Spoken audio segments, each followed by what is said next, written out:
Le livre de Job, chapitre 10. Mon âme est dégoûtée de la vie. Je donnerai cours à ma plainte, je parlerai dans l'amertume de mon âme. Je dis à Dieu, ne me condamne pas, fais-moi savoir pourquoi tu me prends à partie. Te paraît-il bien de maltraiter, de repousser l'ouvrage de tes mains et de faire briller ta faveur sur le conseil des méchants? As-tu des yeux de chair, vois-tu comme voit un homme? Tes jours sont-ils comme les jours de l'homme, et tes années comme ses années, pour que tu recherches mon iniquité, pour que tu t'enquières de mon péché, sachant bien que je ne suis pas coupable et que nul ne peut me délivrer de ta main? Tes mains m'ont formé, elles m'ont créé, elles m'ont fait tout entier, et tu me détruirais? Souviens-toi que tu m'as façonné comme de l'argile. Voudrais-tu de nouveau me réduire en poussière? Ne m'as-tu pas coulé comme du lait? Ne m'as-tu pas caillé comme du fromage? Tu m'as revêtu de peau et de chair, tu m'as tissé d'eau et de nerfs. Tu m'as accordé ta grâce avec la vie, tu m'as conservé par tes soins et sous ta garde. Voici néanmoins ce que tu cachais dans ton cœur, voici, je le sais, ce que tu as résolu en toi-même. Si je pêche, tu m'observes. Tu ne pardonnes pas mon iniquité. Suis-je coupable? Malheur à moi. Suis-je innocent? Je n'ose lever la tête. Rassasié de honte et absorbé dans ma misère. Et si j'ose la lever, tu me poursuis comme un lion, tu me frappes encore par des prodiges, tu m'opposes de nouveaux témoins, tu multiplies tes fureurs contre moi, tu m'assailles d'une succession de calamités. Pourquoi m'as-tu fait sortir du sein de ma mère? Je serais mort et aucun œil ne m'aurait vu. Je serais comme si je n'eusse pas existé. Et j'aurais passé du ventre de ma mère au sépulcre. Mes jours ne sont-ils pas en petit nombre? Qu'il me laisse, qu'il se retire de moi et que je respire un peu avant que je m'en aille pour ne plus revenir dans le pays des ténèbres et de l'ombre de la mort, pays d'une obscurité profonde où règne l'ombre de la mort et la confusion et où la lumière est semblable aux ténèbres. Le livre de Job, chapitre 11. Tsophar de Naama prit la parole et dit: Cette multitude de paroles ne trouvera-t-elle point de réponse, et suffira-t-il d'être un discoureur pour avoir raison? Tes vains propos feront-ils taire les gens? Te moqueras-tu sans que personne te confonde? Tu dis, ma manière de voir est juste, et je suis pur à tes yeux. Oh, si Dieu voulait parler, s'il ouvrait les lèvres pour te répondre, et s'il te révélait les secrets de sa sagesse, de son immense sagesse, tu verrais alors qu'il ne te traite pas selon ton iniquité.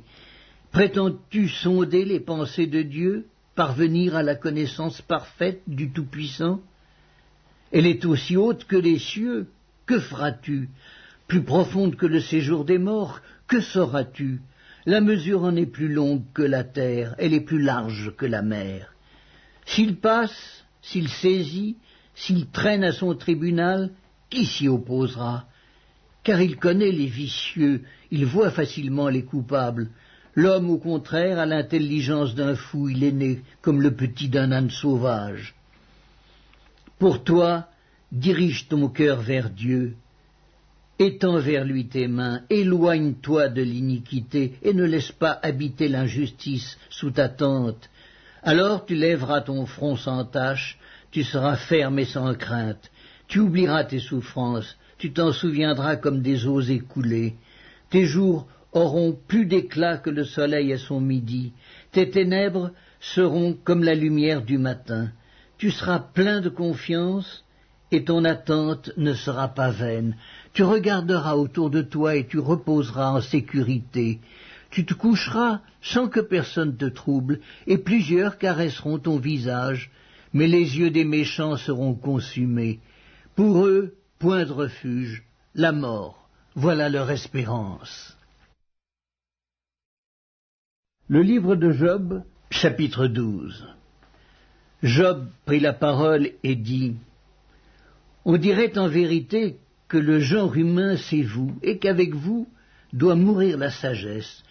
J'ai tout aussi bien que vous de l'intelligence, moi, je ne vous suis point inférieur, et qui ne sait les choses que vous dites. Je suis pour mes amis un objet de raillerie quand j'implore le secours de Dieu.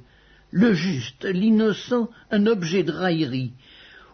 Au malheur le mépris, c'est la devise des heureux. À celui dont le pied chancelle est réservé le mépris. Il y a paix sous la tente des pillards, sécurité pour ceux qui offensent Dieu, pour quiconque se fait un Dieu de sa force. Interroge les bêtes, elles t'instruiront. Les oiseaux du ciel, ils te l'apprendront. Parle à la terre, elle t'instruira, et les poissons de la mer te le raconteront. Qu'il reconnaît chez eux la preuve que la main de l'Éternel a fait toutes choses. Il tient dans sa main l'âme de tout ce qui vit, le souffle de toute chair d'homme.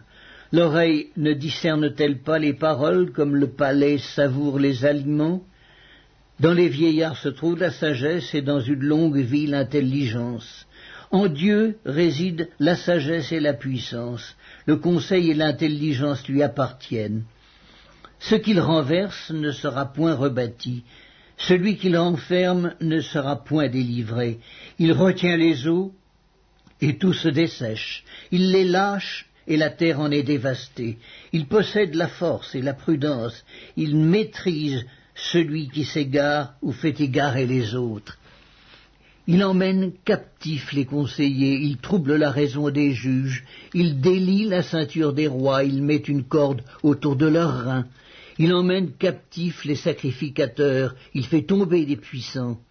Il ôte la parole à ceux qui ont de l'assurance. Il prive de jugement les vieillards, il verse le mépris sur les grands, il relâche la ceinture des forts. Il met à découvert ce qui est caché dans les ténèbres, il produit à la lumière l'ombre de la mort. Il donne de l'accroissement aux nations, et il les anéantit. Il les étend au loin, et il les ramène dans leurs limites. Il enlève l'intelligence aux chefs des peuples, il les fait errer dans des déserts sans chemin, il tâtonne dans les ténèbres et ne voit pas clair, il les fait errer comme des gens ivres.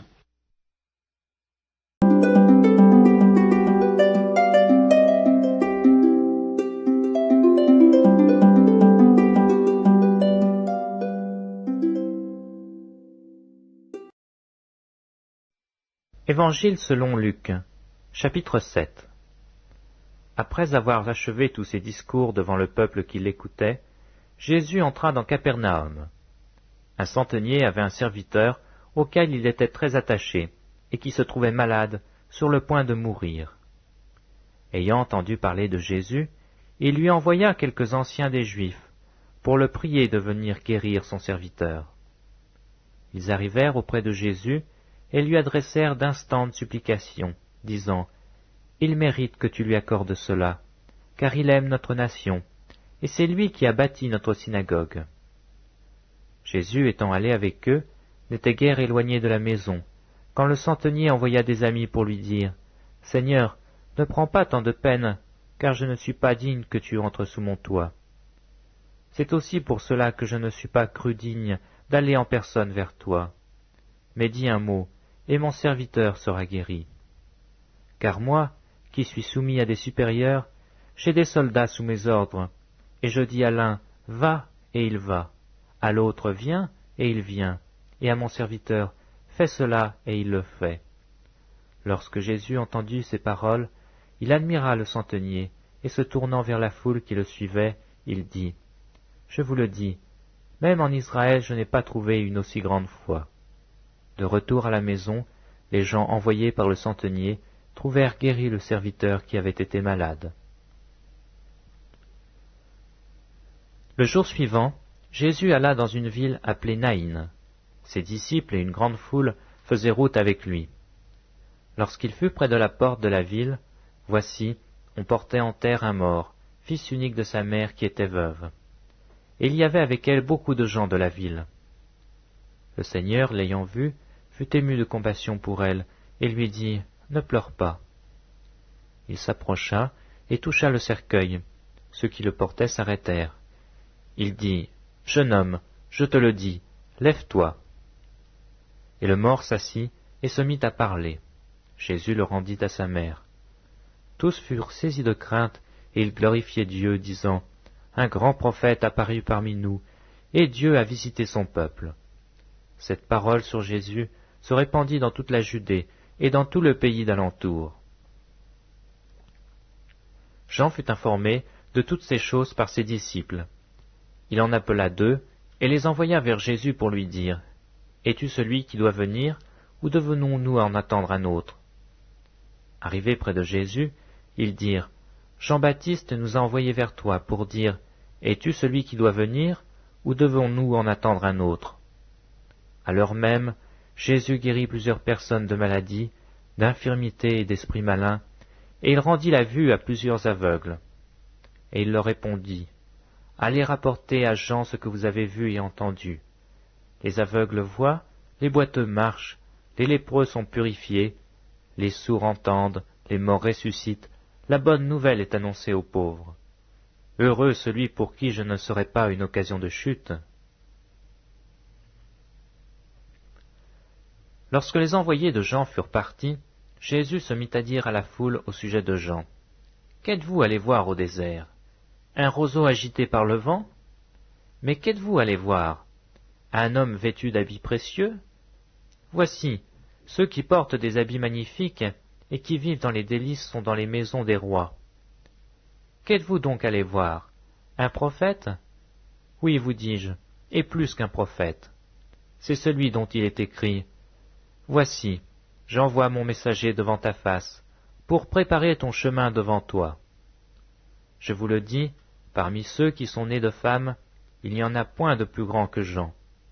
Cependant, le plus petit dans le royaume de Dieu est plus grand que lui. Et tout le peuple qui l'a entendu, et même les publicains, ont justifié Dieu en se faisant baptiser du baptême de Jean. Mais les pharisiens, les docteurs de la loi, en ne se faisant pas baptiser par lui, ont rendu nul à leur égard le dessein de Dieu. À qui donc comparerai-je les hommes de cette génération, et à qui ressemblent-ils? Ils ressemblent aux enfants assis dans la place publique, et qui, se parlant les uns aux autres, disent « Nous avons joué de la flûte, et vous n'avez pas dansé. Nous vous avons chanté des complaintes, et vous n'avez pas pleuré. » Car Jean-Baptiste est venu, ne mangeant pas de pain et ne buvant pas de vin, et vous dites « Il a un démon. » Le Fils de l'homme est venu, mangeant et buvant, et vous dites « C'est un mangeur et un buveur, un ami des publicains et des gens de mauvaise vie. » Mais la sagesse a été justifiée par tous ses enfants.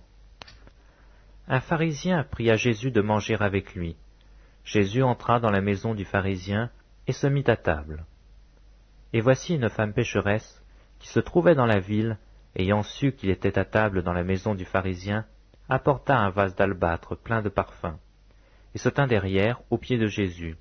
Elle pleurait, et bientôt elle les mouilla de ses larmes, puis les essuya avec ses cheveux, les baisa et les oignit de parfum.